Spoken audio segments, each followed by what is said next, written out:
बिस्मिल्लाहिर्रहमानिर्रहीम। लाखों करोड़ों दुरूदो सलाम मोहम्मद मुस्तफ़ा सल्लल्लाहु अलैहि वसल्लम और आले मोहम्मद पर। मैं हूँ उमर दराज गोंदल। अचानक से खबरें आना शुरू हो गई हैं, अचानक से कॉलम्स लिखना शुरू हो गए हैं, टीवी के ऊपर माहौल बनना शुरू हो गया है। एक ही बात की जा रही है जैसे ना इमरान खान से मुज़ाकरात करें, मुज़ाकरात होने चाहिए, इस्तेहकाम की तरफ जाना चाहिए, इस किस्म की बातें। यानी यूसुफ रजा गिलानी पीपल्स पार्टी से वो भी बात कर रहे हैं। आज अंसार अब्बासी ने मजमून लिखा, एक दो दिन पहले ख्वाजा साद रफीक ने एक सोशल मीडिया के ऊपर पोस्ट की और उसमें उन्होंने कहा कि आगे बढ़ना चाहिए। और इससे पहले असल में हुआ ये था कि जो कोट लखपत जेल के अंदर तहरीक इंसाफ की क़यादत असीर है, पाबंद सलासल है, उन्होंने ये कहा था कि मुज़ाकरात होने चाहिए, सियासी सतह पे भी होने चाहिए और इस्टेब्लिशमेंट की सतह के ऊपर होने चाहिए। फिर कल अचानक शोर पड़ता है और सबसे पहले खबर देते हैं वी न्यूज़ से मुंसलिक हमारे दोस्त आरिफ मलिक जो मुस्लिम लीग नून को कवर करते हैं, और उन्होंने ये बताया कि नवाज शरीफ जो हैं वो अडियाला जेल जाने के लिए भी तैयार है। लेकिन उससे पहले भी ये खबर मैंने आपको दी थी जो उस वक्त अफवाहों की सूरत में है कि चूंकि शहबाज शरीफ जो हैं वो मिलने के लिए गए थे चौधरी निसार को, और चौधरी निसार से उनकी जो मुलाकात है उस मुलाकात से पहले नवाज शरीफ और शहबाज शरीफ की मरी में मुलाकात हुई थी। तो उस दिन भी खबर आई थी कि चौधरी निसार से मुलाकात शहबाज शरीफ की सिर्फ नहीं हो रही बल्कि ये नवाज शरीफ के अप्रूवल के साथ हो रही है। और उसके साथ ही शोर मचना शुरू हो गया कि चौधरी निसार अडियाला जेल जा रहे हैं। फिर लोगों ने कहा चूंकि इमरान खान का और उनका पुराना दोस्ताना है, याराना है, तो शायद इस ब्रिज को इस्तेमाल किया जा रहा है। लेकिन कल जब वी न्यूज़ के ऊपर ये खबर आई और उसमें आरिफ मलिक का ये क्रेडिट था और उन्होंने कहा मुस्लिम लीग नून के एक सीनियर रहनुमा को कोट करते हुए कि वो बातचीत के लिए जेल जा सकते हैं, वो मुआहिदा करने के लिए भी नवाज शरीफ तैयार है। अब ये सारी बातें होने के बाद जो है असल बात फिर रात को कामरान शाहिद जो हैं वो टीवी के ऊपर आते हैं और आप ये भी जानते हैं कि कामरान शाहिद किसकी ज़बान बोलते हैं। और उन्होंने रात कहा जी ये भड़कती हुई खबर है, और भड़कती हुई खबर के मुताबिक जो नवाज शरीफ है वो अडियाला जेल जाकर इमरान खान से मिलने के लिए तैयार हैं, मुआहिदा करने और सुलह करने पर भी तैयार हैं। यानी अब सवाल ये पैदा होता है कि वो मुस्लिम लीग नून या नवाज शरीफ जो इससे कम बात करने को तैयार नहीं थे, जो एक लफ्ज़ इस्तेमाल होता है फितना, वो बार बार कहते हैं जी तहरीक इंसाफ कोई सियासी जमात नहीं है, तहरीक इंसाफ फितना है, इमरान खान कोई लीडर नहीं है, इमरान खान फितना है। लेकिन असल में अब आखिर ऐसा क्या हुआ है कि जिसकी बुनियाद के ऊपर वो सब हो गए हैं, ये एक बहुत ही गैर मामूली सी बात है। तो मुज़ाकरात के ये जो तार बार बार छिड़े जा रहे हैं और उसकी हिमायत की जा रही है, ये इसके पीछे बहुत सारी बातें हैं। कहीं ऐसा तो नहीं है कि ख्वाजा आसिफ ये कह रहे हैं कि हाइब्रिड मॉडल इस मुल्क के अंदर चल रहा है और फिर वो ये भी कहें कि वो हाइब्रिड मॉडल बड़ी कामयाबी से चल रहा है। लेकिन एक बात ये होती है कि जो टीवी के ऊपर कही जाती है, तहरीक इंसाफ की हुकूमत गिर रही थी तो आप उनके बयानात निकाल लें उनके रहनुमाओं के, वुज़रा के, तो वो क्या कह रहे थे, सब अच्छा है, कोई इस किस्म का मसला नहीं है, इस्टेब्लिशमेंट की सपोर्ट की बात भी कर रहे होंगे। लेकिन ग्राउंड के ऊपर या पर्दों के पीछे क्या चल रहा था वो जब हुकूमत गिर गई तो हमें ये पता चला। तो अब कहीं ऐसा तो नहीं है कि इस्टेब्लिशमेंट और शहबाज शरीफ की हुकूमत के दरमियान कोई फड्डा हो गया है।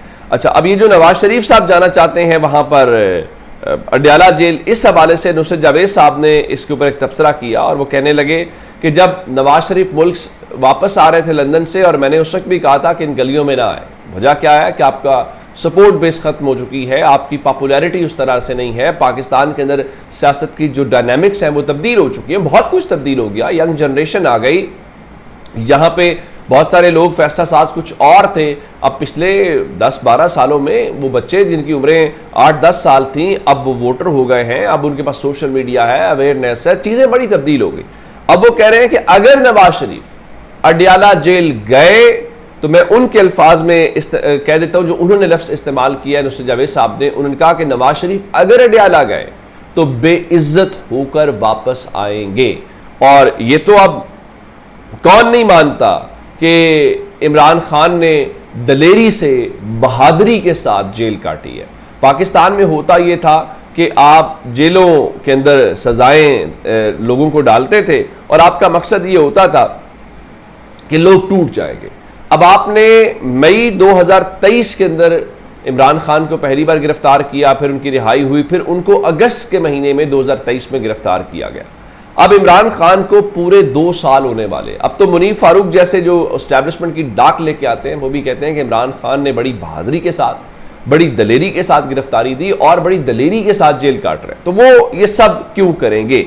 असल बात तो ये है, और ये असल में वो चीज़ें हैं जिससे हमें अंदाज़ा। लेकिन अब आते हैं इस बात के ऊपर कि वो जहाज़ वाली क्या खबर है।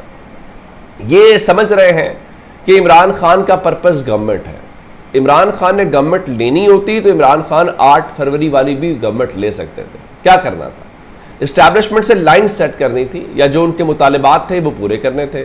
मुतालिबात क्या है? 9 मई की CCTV वो कहते हैं उसके ऊपर बात ना करें, सिस्टम जैसे तैसे चल रहा है उसको चलने दिया जाए और आपके लिए उसमें गुंजाइश पैदा की जाए। लेकिन अब आमिर डोगर साहब ने इंकशाफ किया है लाहौर एयरपोर्ट के ऊपर जहाज़ खड़ा होने की और उसका पैगाम इमरान खान तक पहुंचाने की। अच्छा, ये एक बहुत दिलचस्प वाकया है कि ऐसा क्या हुआ है, और अगर इमरान खान को पता था तो फिर मुनीफ फारूक वाली वो बात कि उन्होंने बड़ी दलेरी और बहादुरी के साथ जो अपनी गिरफ्तारी है वो दी।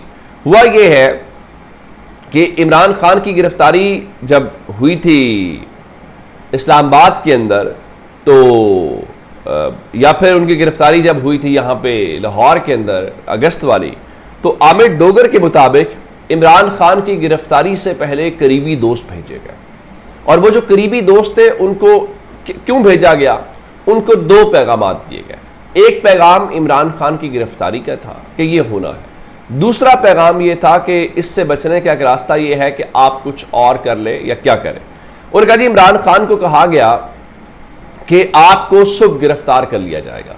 इसका मतलब ये हुआ कि इमरान खान को इन्फॉर्म किया गया था, और इमरान खान को जब एक चीज़ का पता हो तो मेरा ख्याल है कि फिर आप उनके नर्व्स के साथ नहीं खेल सकते। ये उनका कमाल है कि वो बुरे से बुरे वक्त के अंदर भी जिस तरीके से अपने नर्व्स को कंट्रोल करते हैं वो सिर्फ इमरान खान ही कर सकते हैं, वो किसी और के बस की बात नहीं है।